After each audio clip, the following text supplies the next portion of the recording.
From the New York Times, Alex Jones's Infowars will be auctioned off to pay Sandy Hook families.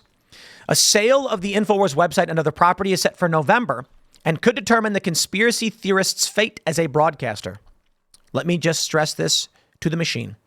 You can't stop Alex Jones. You will never stop Alex Jones. Nothing you do will ever shut down Alex Jones. Nothing. Now, I do find this interesting because I have to wonder who is going to dare help Alex Jones pay his debts. It's a bold undertaking. I'm like, imagine you're a media company and someone says, hey, Alex Jones, his company, they're going to sell off all this property to try and pay off his Sandy Hook debt. How would you like to give him a hand? Wait, hold on a minute. Do you want to be a media company in any respect that is the one who provided the cash to Alex Jones to help pay down his debt? You bought his gear from him. You are using the Infowars equipment. I don't know, man. Perhaps there are liberals who are like, ha, I got Alex Jones' camera. I can't imagine them wanting to use it.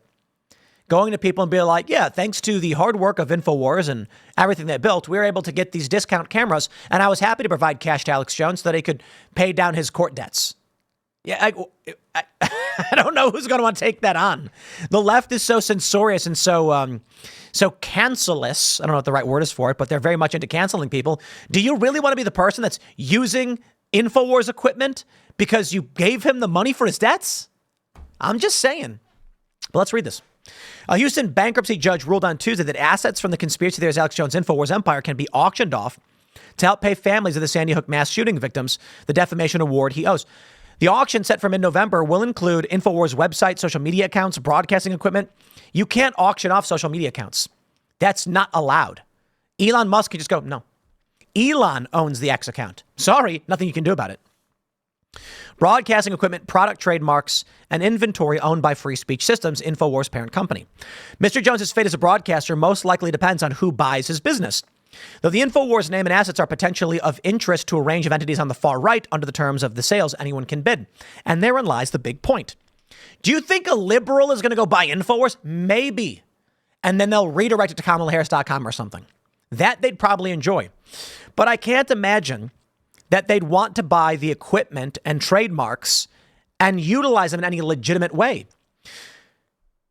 You're more likely to see someone on the right take this up because the money helps Alex pay down his debt, which he probably never could. And it keeps so it's going to be some right-wing interest. I'm seeing people say Elon Musk should buy Infowars. He probably could. They're going to say that Mr. Jones spent years spreading lies that the 2012 shooting at Sandy Hook, we get it, was a hoax and the families were actors. The family suffered online abuse, personal confrontations, and death threats from people who believed the conspiracy theory. Relatives of 10 victims, and we all know Alex was wrong to do this. I remember where I was when that story broke. I was in a burger joint in Brooklyn, watching the news, dumbfounded and saddened to see that stuff. I think, I'm not a fan of this, but he apologized for it. I do think the reality is they're trying to destroy his business. If they wanted to make money, they'd just garnish his revenue. They'd take his money. Instead, they're like, nah, auction it off, shut it down. Now here's what's going to happen. This is the most insane move, in my opinion, because right-wing interests, people who like Alex Jones, can simply buy up enough of it and then hire Alex Jones. What are you going to do? Some 20-year-old guy who's got a net worth of negative $5,000 credit card debt can file for an LLC, offer up a rev share contract for Alex Jones as an independent contractor, and then film on his phone, make tons of money, and then pay Alex Jones a salary. And then what happens? In the event they go after this new company, that kid with a negative net worth goes, okay, I'll shut the company down. Start another one. We don't have any money. There's literally nothing they can do to stop Alex Jones. Sorry, they just can't do it. They say he was sued for defamation in 2018, and they were awarded more than $1.4 billion in damages. But the most the families are likely to ever see is a small fraction of that, and they have been divided over how to equitably distribute the money. As the case is headed to court in 2022, Mr. Jones's company declared bankruptcy. Jones declared personal bankruptcy soon afterwards. Since then, the families have been wrangling in bankruptcy court over assets and revenue that are far less than they originally envisioned. Mr. Jones's personal and business assets combined are worth less than $10 million, according to independent valuations presented in court. His lawyers and other bankruptcy professionals will be paid first, leaving even less for the families. That's funny. The Connecticut and Texas sides divided sharply over how to go after free speech systems. Lawyers for the family who sued Mr. Jones in Connecticut, the relatives of 8 victims, favored shutting down the company and liquidating its assets, with the money distributed among the family members. Here's what I hope for. Congratulations, you've done it. I hope within 6 months, Alex Jones' company is operating once again. It's a new company. There's nothing you can do. You can't subject someone to indentured servitude like this. It just doesn't work. You can't do it. Anyway, lawyers for the families who sued Mr. Jones in Texas favored a settlement in which he would pay them a percentage of his income over the next decade, most likely netting more money for each relative, which is the legitimate way to go about doing it. As a condition of the latter deal, Mr. Jones would have had to agree never to mention the shooting again. The asset sale is probably the least lucrative option for the family members. Though its potential for shutting down Infowars appealed to some, juries in the 2 lawsuits awarded individual relatives widely varying amounts. And lawyers from Connecticut and Texas sides have been dueling over how to fairly allocate the money. I think it's hilarious the families are fighting over money. That's insane. The situation is further complicated by the fact that a jury is yet to decide how much in damages Mr. Jones must pay to Lenny Posner and Veronica De La Rosa, whose son Noah Posner died in the shooting. Should be interesting. I think there are a lot of issues with the case, but I think we're well past going over the merits of the case at this point. Alex Jones certainly has his free speech, but all that really matters is you can't shut him down. Now, Owen Shroyer has issued a public statement on the shutting down of Infowars, and I'll play that some of that for you now. All right, guys. I've been getting a lot of messages about the breaking news about Infowars, so I figured I would come on here and just make a public statement. Let me start with this. I've never been more proud of the work that I've done at Infowars. You see, when I left sports media in 2016 to get into political commentary, it was Infowars that invited me in. It was Infowars that offered me a job. I was an anti-government guy. I was an anti-lying media guy. I was an anti-lying politician guy. And quite frankly, for somebody like me to break into the political media like that was not an easy thing to do, and there weren't really platforms out there that would host a guy like me or eventually give me a show and allow me to create my own content in the way that I see fit. But Infowars did. And it's now total confirmation that I made the right decision. And let me tell you, it was a decision that came with a lot of consequences. Some obvious. I was put in prison. I've been sued multiple times. I've been attacked. I've been assaulted. I've been censored across the internet. I get blackballed from pretty much, or have been in the past, from pretty much all conservative outlets. But you notice that the narrative is changing. You notice that everybody sounds like Infowars now. You notice that everybody wants to have Alex Jones on now. Yep. Because they're realizing Alex Jones and Infowars were not censored, were not attacked, and now as of today, being shut down and liquidated, not for lying, but for telling the truth. Because you see, if it was for lying, then wouldn't it be the mainstream media on trial? Trump-Russia collusion, Hunter Biden laptop is fake, vaccines are safe and effective, weapons of mass destruction. Should I go on? So no, I've never been more proud of my work at Infowars than I am today. I've never had total confirmation that I joined the right team of telling the truth and anti-corruption media than today when I joined Infowars. And now, yet again, at this level of the Infowars saga, people will see how the First Amendment and free speech is under attack, and all the weapons they will use against Americans to try to take your rights from you and shut you down if you won't be silenced. Now, that's all I'm going to say on this. I'm not going to comment on the court developments or the legalese. I would advise you to tune into the Alex Jones Show tomorrow. This is his company. This is his story. I was just honored to be a part of it. But stay tuned, ladies and gentlemen. We're in a fight for the future of this country. We're in a fight for freedom. We're in a fight for truth. And it's never been more proof positive that I made the right decision in that choice to join Infowars. And I've never been more proud of the work I've done at Infowars than I am today. I'll give a little pushback, with all due respect to Owen. We had him on the show. I like him. He's a good dude. Alex Jones got sued because for a long time, he was pushing insane theories about Sandy Hook. And it's too much, even for me. But he apologized. I don't think destroying his company, firing all his employees, this is going to put people out of work, and then selling off his equipment is how you remedy this. I don't even think that $1.4 billion makes sense. It's an absurdity. Now, there are certainly questions. Alex Jones made the argument that they held him in default. He didn't even actually get a trial on the defamation. No matter how many documents he gave, they kept saying he wasn't giving them the real documents. There are a lot of problems here, that I will admit. For the corporate press, the issue is institutional power. So he says in a statement, it's not because he lied, it's because he told the truth. Well, certainly not in regard to Sandy Hook. But that was the attack vector they used to go after him. And Alex Jones has been right about a lot of other things, though he's been wrong about some very bad things, namely Sandy Hook. And which, again, his words, he apologized. He said he was wrong about it. The corporate press does not have massive institutionalized enemies. And so they do lie about a lot of things. And for this, we exist to call them out. Shows like Alex's, when he gets it right, and he's gotten terrifyingly like Epstein. Let's just talk about that. When he gets it right, it's kind of scary, right? And shows like this one. We call out the lies frequently. I got to give Alex Jones a big shout out too, because I remember, I think it was October 2021. Alex went on his show and said, there's going to be a war in February. It's coming. They are going to have war. It's going to be big. And then war started. Russia invaded Ukraine. And everybody went, Alex, how did you know? And the funniest thing, I was talking to Alex about it.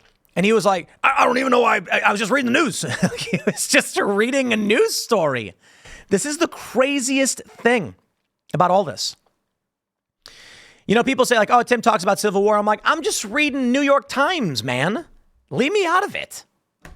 I read the New York Times. They said this thing. I read the Atlantic. They said this thing. I read the Hill. They said this thing. And I went, wow, that's crazy. And then people were like, Tim, why are you saying that? I'm like, I just read the news. Alex Jones was talking about a looming war. And he was like, there were a bunch of news reports talking about a building up of weapons, fears of a conflict escalating in Eastern Europe. And there were intelligence individuals giving quotes saying they fear a war is coming in spring. And so he did a show and he's like, people, I got to tell you, it's like a war is coming. Okay. And everyone's surprised that Alex just read the New York Times or something. That's what I think is really funny about all of it. That often they say it's conspiracy theories, he's a liar. And this is what they do to Trump too. They do this to Trump, right? Donald Trump, famously, I loved this. This was during COVID. And so again, I'll say this as we get into the old COVID stuff. You always go to talk to a medical doctor. Don't trust internet personalities on what to tell you, about your health or whatever, because there's this really funny commercial where a guy's like, I got shredded on the hot dog diet. And it's like some lady's arms exploded. She got rhabdomyolysis or something from doing CrossFit. And I'm like, her arms were swollen, her muscles were breaking down, and it was poisoning her kidneys. You just go to a doctor and make sure, it's a doctor you trust. Because even not all doctors are good. Some doctors are not good. Okay. But what was I talking about? Oh, yeah. So what happens is this news comes out. I think it was TechCrunch. And they're like, doctors investigate hydroxychloroquine as a possible treatment for COVID. And so then Trump comes out and he's like, we've got these treatments. You got ivermectin and hydroxychloroquine. We're going to look into them and could be very good. The studies, they're very good so far. And then what happens is the media comes out and says Trump pushes horse dewormer and fish cleaner as cure. And you're like, wait, hold on. Now, I'm not going to tell you I know anything about hydroxychloroquine or ivermectin. I'm not a doctor. I have no idea. I'm just saying it was TechCrunch and other public news outlets that were saying, hey, they're doing studies on these things. Not that they were definitive, not that they worked. There's been a lot of studies saying they don't work, whatever. And Trump just brings it up like, look at this. It's good information. Like, hey, maybe there's some promise here. And the media comes out and says, Trump's a liar. It's horse dewormer. And I'm like, Trump just read the news, man. And then take a look at what CNN did with, you know what I loved? I think it might have been a CNN or MSNBC when they talked about Joe Rogan and ivermectin. They showed a little horse. It was the weirdest thing. They made Joe Rogan look sickly. Remember that one? The viral video where Joe's all pale and green, like, oh, I'm taking ivermectin or whatever. And then Joe was like, why did they do that to me? And then when they were talking about it in the video, it's like ivermectin does not do this, does not do that. And there was a picture of a little horse. Like, why did you do that? It's ivermectin is a known treatment for eye parasites. It's a deworming agent. And it is given to horses. They get these tubes and they jam in the horse's mouth and squeeze the tube and the horses love it. Gooey apple flavored ivermectin. The horses go nuts for it. But that doesn't mean it's not a just general drug. I mean, you can prescribe general antibiotics to dogs and cats like vets do, smaller quantities. You know, when Mr. Bocus, our cat, was sick, some of the drugs he was getting were completely recognizable to me. They were just in very tiny doses. They're itty-bitty doses for little itty-bitty kitties, right? I just think the whole thing is absolutely hilarious. That's where we got to. That you can actually read the news, but if they don't like you, they'll then claim the news is fake. Because what we learn from all of this is that it's not about what's true. What it's about is controlling and isolating. The woke cult believes whatever crackpot BS they're told to believe. One day it's up, one day it's down. One day here's news, the next day that's fake news. And that was the funny thing about the Trump era is that if Trump repeated a news story, they'd come out later and say it was fake news and he made it up. My favorite example I love to cite for you guys, and you know this one, is when Politico reported that Ukraine was trying to help Hillary Clinton win the 2016 election. Now, I'm just going to pull this one up for you. I got to do it because a lot of people was going to say, you know, I don't believe you, Tim. That's not true. You're a liar. Here it is. Politico. Ukrainian efforts to sabotage Trump backfire. Ukrainian government officials tried to help Hillary Clinton and undermine Trump by publicly questioning his fitness for office. They even disseminated documents implicating a top Trump aide. How about that one? And then we have, let's see if I can find this one from Politico, because I just love how both stories exist. And here it is. What's it trying to do here? Politico, get more what you need from Politico. No, I don't think I will. I think we will just read the news. So here's the perfect example of how this thing works. So here's a story from Natasha Bertrand. Excellent work to Bertrand and our good friend Kenneth P. Vogel and David Stern. I think y'all need to have a sit-down conversation about this one. Because while in 2017, they reported Politico.com, Ukraine sabotaged Trump and helped Hillary. On January 22nd, 2020, Natasha Bertrand writes, let's see, 3 weeks after Election Day, the Kremlin officially floated a theory that would ultimately lead to only the third presidential impeachment. Ukraine seriously complicated the work of Trump's election by planting information aimed at damaging his campaign chairman, Paul Manafort. A spokesman for Russia's foreign ministry told reporters, accusing the Ukrainian government of scheming to help elect Hillary Clinton. Trump, by the time, was busy staffing up his campaign. Russian officials offered no evidence on that day or any other day that it was really Kiev, not Moscow, that meddled in the election. Nor have U.S. intelligence agencies backed off on their collective finding that Kremlin, blah, blah, blah. So you tell me, Natasha Bertrand, how you're too stupid to do a Google search of your own company's website. These are both Politico.com. Neither stories have been retracted. Welcome to the modern media. And this is the game they play. So when in 2017, they definitively state, I mean, you know, I got to be honest. I think there needs to be some kind of, is there civil action that can be brought against Politico? Can we highlight this somehow? I bring this up all the time because this exemplifies the corporate press, the problems in the corporate press perfectly. The fact that such stories could exist simultaneously on the exact same website is the problem this country faces. Where are the professors? Where are the journalism professors to be like, man, there's dis and misinformation problem. Politico, what are you doing? Retract the story at the very least. Look at this. Russia's efforts were personally directed by Vladimir Putin. The Ukrainian effort had an impact in the race, helping to force Manafort's resignation and advancing the narrative that Trump's campaign was deeply connected to Ukraine's foe to the East, Russia. But they were far less concerted or centrally directed than Russia's alleged hacking and dissemination of democratic emails. of Democratic emails. Politico's investigation. Look at this. Politico's investigation found evidence of Ukrainian government involvement in the race that appears to strain diplomatic protocol, dictating that governments refrain from engaging in one another's elections. Politico says they investigated and had evidence, and then later said there is no evidence. These people are incorrigible. Incorrigible. And they have the nerve to insult Alex Jones.